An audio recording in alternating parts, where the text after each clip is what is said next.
What was the first vinyl you bought? Sanremo 1994. It's a big festival they do in Italy. It's kind of a guilty pleasure, I guess. The first vinyl I bought back in 1975 by Diana Ross, and the track was called Love Hangover on Tamla Motown Records. It was a 45-inch record, very small. The first record I bought, Oscar Peterson, Night Train. And the last one? I have no idea. Too long ago. I was thinking, what was the last record I bought? And I cannot remember. It was just such a long time ago. Oscar Peterson, Night Train. What was your dream job when you were a child? I don't think I had one. I do have one now, which going back I could say I have one. I think fisherman. Something I always say I want to do and I never managed to do because all my friends, they go like, I'm not coming with you to fish.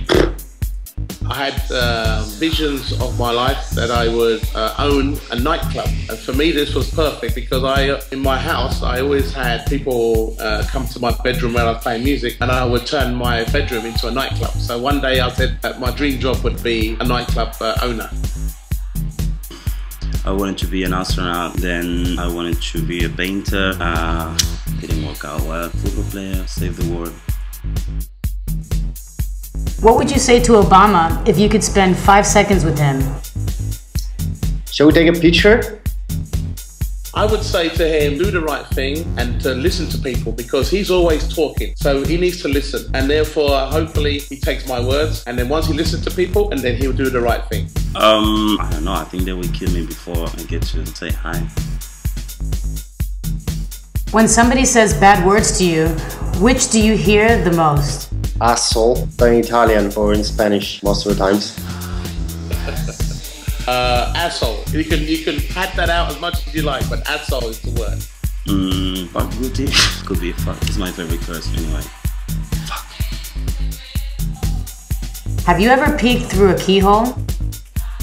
I guess that would be when I was at school, at elementary. That's the first time I realized I like boobs. Yeah, do you know what? I've never done that. I always believed if I was going to spy in a keyhole, that someone would put something in my eye on the other side of the door. So I never did that. Yes, I did. Paranoid was there. No one. It was just paranoia. What's your favorite sex fantasy? Beep. Big deep breath. I've always wanted to have a party on the moon, but I always wanted to go to the moon and have a party where the place was just full of girls and me. The girls would be working on the door, they'd be working on the bar, they'd be DJing, they'd be on the dance floor. The only guy that would be there would be me. That for me is my perfect sex fantasy. It will never happen because I won't be able to get to the moon, but one can only dream. I go for real love as a sex fantasy. This or that? This now, that later. I always say this because it's right now, never that. That is always somewhere else. This week, get it. Who was the first DJ that you saw performing? I guess that would be the Three Imaginary Boys. Trio from Napoli, which I was a big fan of. Amazing DJs. I've very looked up at them since I was a kid, yes. First DJ I saw perform that really influenced me was back in the day, 1979, and I've seen some early video of Grandmaster Flash, and he was really enigmatic, the style of his two turntable mixing. For me, I never forget the first time I saw him mix two records together. Lion Ushuaika, or the same week, or Satoshi Tomi. I remember the club was Pueblo Límite in Villa Gesell in Argentina. I used to play with my rock band there, and there was this electronic party close to our concert, and then I went. I was like, I like this. That's good. Sing your favorite song. Today is gonna be the day they're gonna throw it back to you. By now you should have realized they're gonna back to you. I hope I can redo that. Oh my God. Once I was afraid, I was petrified. I wouldn't leave without my life, without you by my side. And now we get along. And now we wonder. And now we get down and cry. And now I'm back from outer space. I'll leave it at that. Oh, my favorite song. Que a besos yo te levante al rayar el día y que el idilio perdure siempre al llegar la noche. Y cuando llega la aurora llena de goce, se fundan en un idilio tu alma y la mía. Que a besos yo te levante al rayar el día. There's a trombone. It's idilio Willy Colon's love song for Latinos. Now sing it in a heavy metal version. Today's gonna be a day that I'm gonna throw it back to you. Once I was afraid, I was petrified. I knew I couldn't get along with you about my side. Oh yeah! You don't wanna do a heavy metal cover of Willy Colon, but I could do like air trombone. Something like this. My mind sounds much better. When did you decide to do this job and why? Probably I'll decide next year. Every time I tell my family, they go like, so what are you gonna do when you grow up? So I don't think I really realized it yet. I'm just going with the flow for now. I believed for many years that even when I was very young, 8 years old, that the music was always something that I wanted to be involved in, one way or another. And I happened in the end to be a DJ of who I am now today, sharing the love of music. And my calling has always been about that, and that's where I am. I'm a DJ. My calling in life has been about sharing the love of music, and that started in 1985. Which job? Who do you consider to be your guru? Oh, no doubt my grandfather. He told me so many things that I'm really using in my life. One of them, one of the most important that I really have to use sometimes is, he went like, Davide, do not think, reason. It was right. I do actually. There's one guy in England called Peter Waterman. He really took the essence of dance music to another level. I mean, I didn't like a lot of the music that he put out, but I like the idea of what he created as a hit factory. So you went to Pete Waterman.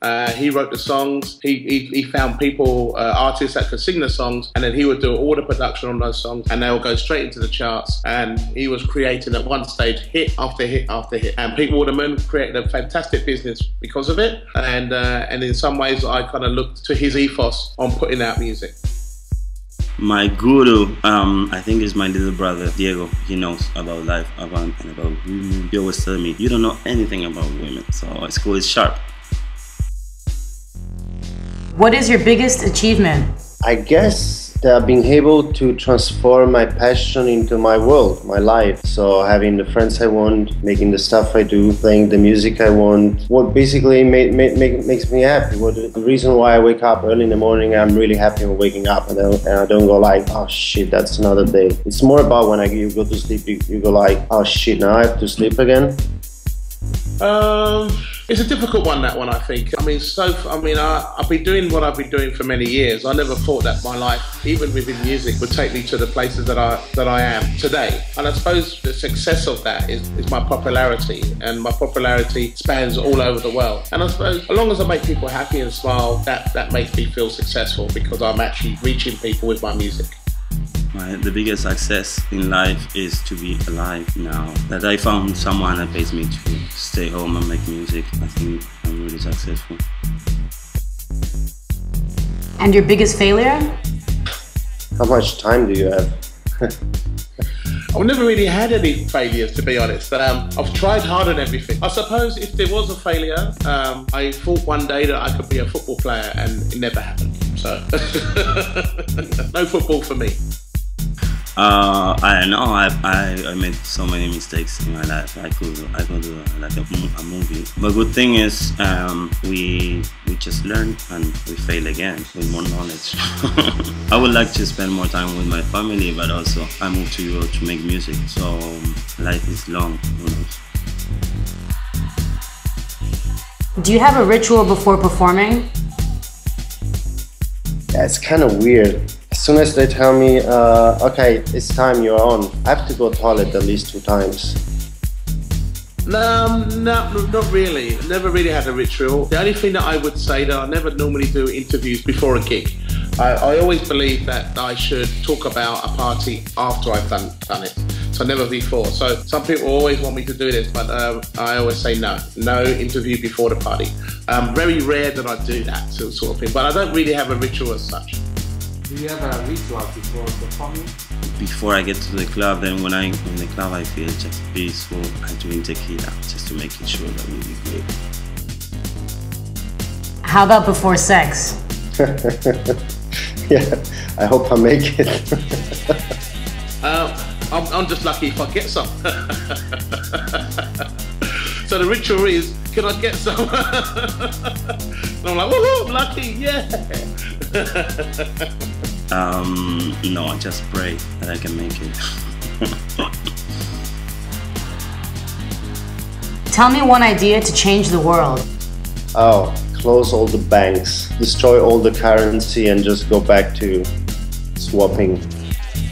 Hopefully, I mean, we've tried it so many times, and it's just to end the world poverty, you know, in life. It's so difficult. I mean, we can't do everything that we can, but to at least be aware of the fact that there's other people less fortunate than us, and if we can do a little bit to help, it gives other people a chance and an ability to become the people that they feel they can. And to end world poverty would be something that we should be able to get involved in, and to help other people in that way. Less Facebook, more piano.